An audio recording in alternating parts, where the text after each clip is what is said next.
Bakit? Kasi alam mo, layunin ito ng Diyos sa buhay mo kung bakit ikinahintulot niya na makarating ka rito sa lugar ng Hong Kong. Amen. So bakit hindi man yan ang layunin ng Panginoon?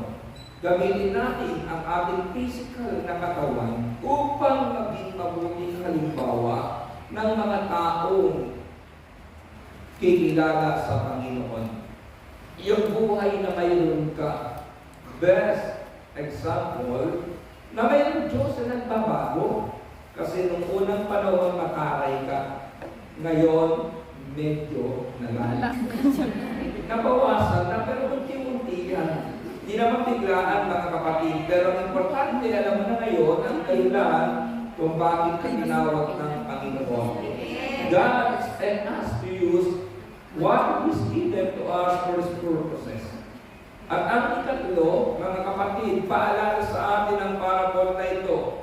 God gave His skills and gifts which He expects you to use for Him into your work. Sa ating sariling wika, binigyan po tayo ng Diyos ng skills and gifts na umaasa ang Panginoon na gagamitin mo ito sa iyong lugar na pinaggagawaan o pinaglilingkuran. Ilagay po ninyo ito sa iyong puso kahit hindi kayo worker sa gawain na ito, regular tender, na ang lugar na inyong pinaglilingkuran ay mission field ng inyong buhay. Halimbawa, yung amo mo, hindi siya Kristiyano. Yan ang pagluluto mo sa kusina, mission field mo yan. Upang ipakilala sa iyong amo, ibang-iba ang mga taong binago dahil kay Kristo. Amen. Amen? Di ba tignan niyo ito ha? Kung kayo po'y nag-aakay ng kaluluwa, sabihin na natin nag-outreach, yung lugar na pinupuntahan mo, ang ipinakikilala mo, ang Panginoon na dala ng iyong puso. Ilipat mo ito sa tahanan o sa lugar na iyong pinaglilingkuran, pinaggagawan. Ano ang mangyayari mga kapatid? Yung amo mo kahit gaano kasungit, hindi ka sasabay sa Kanya dahil ipakikilala mo sa Kanya na ibang ugali ng mga taong nakakilala sa gawain ito. Amen.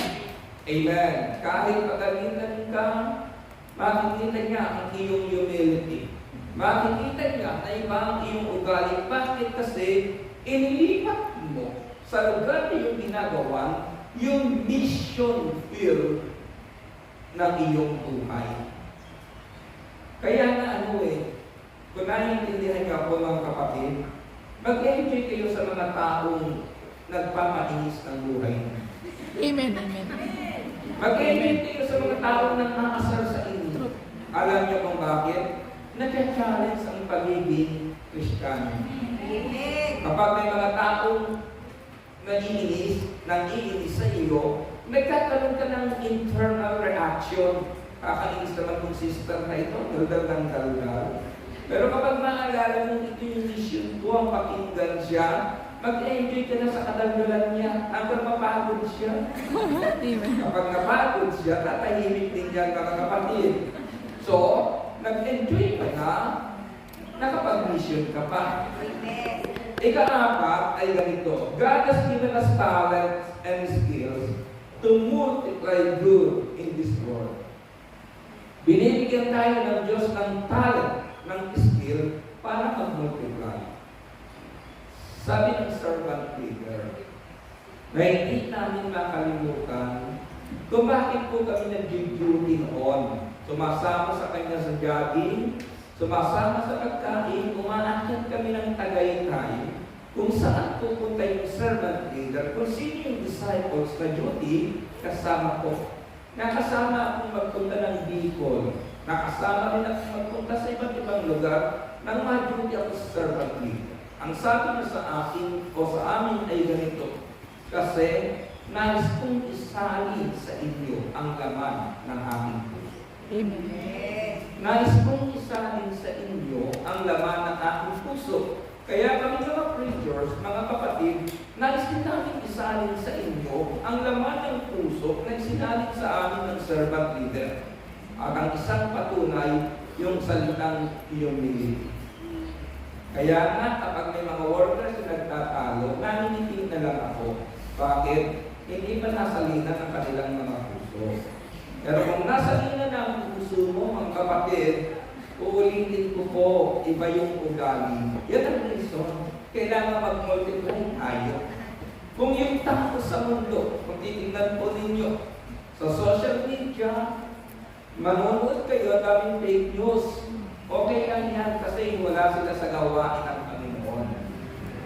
Pero kung nato ka sa gawain ito at hindi tama ang balita mo, may problema ka. Amen, Diba amen. ang naisalin sa puso mo? Amen.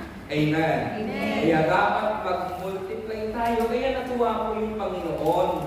Doon sa binigyan na 5 talento, 2 talento, bakit nag-multiply? Yung gifts, skills na ibinigay sa kanila ng Panginoon. Kaya ikaw, ngayon, mayroon ka na bang ka-multiply? O mayroon ka na bang pwedeng sabihin na ito bunga ng ating pagkakilala sa Panginoon? Amen. Bunga ito ng aking pagkakilala sa Panginoon. Yan po yung ilang paalala sa atin sa parable na ito. Pero ito po yung pinaka-main point ng aking pangaral ngayon, mga kapatid. Ibigay ko po mabilis lang ito, 7 lessons for us or for our lives from the parable of the talents. 7 aral na pwede natin matutunan para sa ating buhay sa parable na ito. Basahin lamang po ninyo yung sitwasyon. Literal narrative ang binabanggit dito ng Panginoon at ito po yung hatid sa atin. Una, this parable teaches us that success is a product of our work. Itinuturo po sa atin ng kaluluhaga na ang tagumpay na mayroon tayo is a product of our work kasi ayaw po ng Panginoon ng Ama. May mga tao may pananampalataya pero tamad, takot. Kaya nga, hindi sila nakausad. Pero may mga taong ang pananampalataya may tapang. Kahit saan dalhin ang gawain ng Panginoon, kahit saan ihatid ng Panginoon ang kanyang paa sa kanyang paglilingkod, tuloy lang. Kaya mga kapatid, makikita nyo ang tagumpay ng kanilang buhay. May mga taong nakatingin sa wallet ng iba. Bakit puno ang wallet niya? Kapag maalas siya gumigising, kado na ang kanyang mga kamay kaya puno.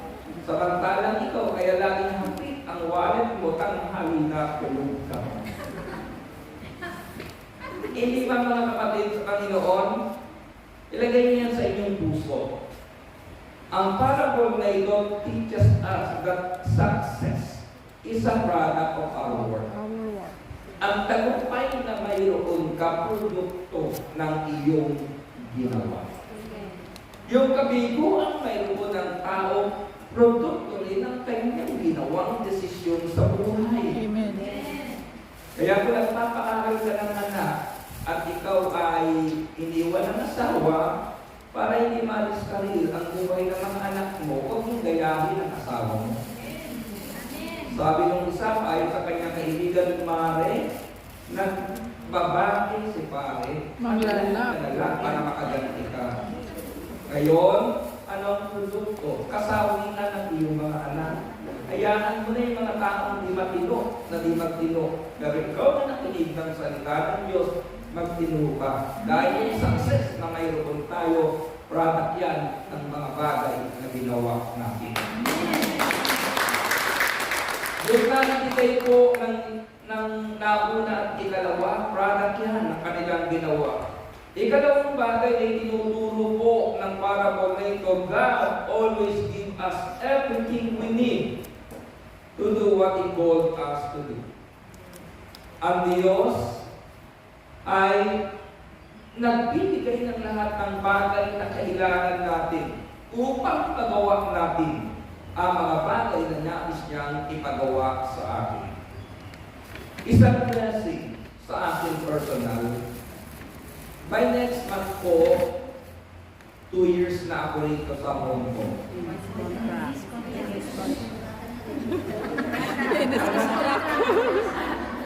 years na ako dito. Mga kapatid. Ang isang blessing na nais kong i-share sa inyo, mula po nang umakyat ako sa flat hanggang ngayon, hindi ako nawala ng flowers. Hindi ko naman sinabing natutuwa ako dahil na-terminate sila. Wala po akong, hindi po ako ang dahilan mga kapatid. Pero may mga umaakyat po diyan na peace contract. May nagpunta ng Finland, Poland, Canada, Europe, yung isa, nagpalit ng City Hall, pero narito na. Marami na pong dumaan diyan. Hindi po ako nawalan mga kapatid. Alam niyo kung bakit? Kasi po, paglilingkod dito sa Panginoon, blessings na sa buhay. Sa isang preacher na katulad ko, mabigat mang aminin, ang preparation po araw-araw ng preaching, hindi po ganun kadali. Pero dahil nandiyan yung mga taong itinatabi sa iyo ng Panginoon, gumagaan ang lahat ng bagay. Amen. Ngayon po bago dumating ang panahon na ang servant leader ay magpunta dito, nagbigay po ang Diyos ng makasama namin sa plan. Sister Rega, yung Monday group na choir, nag-volunteer po siya ng 1 month na mag-stay sa flat bago po umuwi sa lugar ng Iloilo.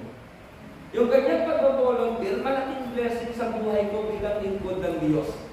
Kasi gumagaang ang lahat ng bagay. At meron po isang sister ngayon na kasama namin, si Chichay. And sister na ito, maasahan mo na tumulong at anuman ang iyong iutos, basta kaya ng kanyang lakas, ginagawa niya. Ang mga taong ito, hindi pinapansin minsan ng iba. Pero kapag itinabi sa iyo ng Diyos, ng iyong paglilingkod, ginagamit ng Panginoon para gumaan ang iyong buhay. Amen. Pangangaral ng salita ng Diyos. Amen. Yung mga workers ng Saturday group, pampagaan kayo ng preacher kapag araw ng Sabado. Amen. Bakit Sabado? Kasi Sabado kung kayo kasama eh.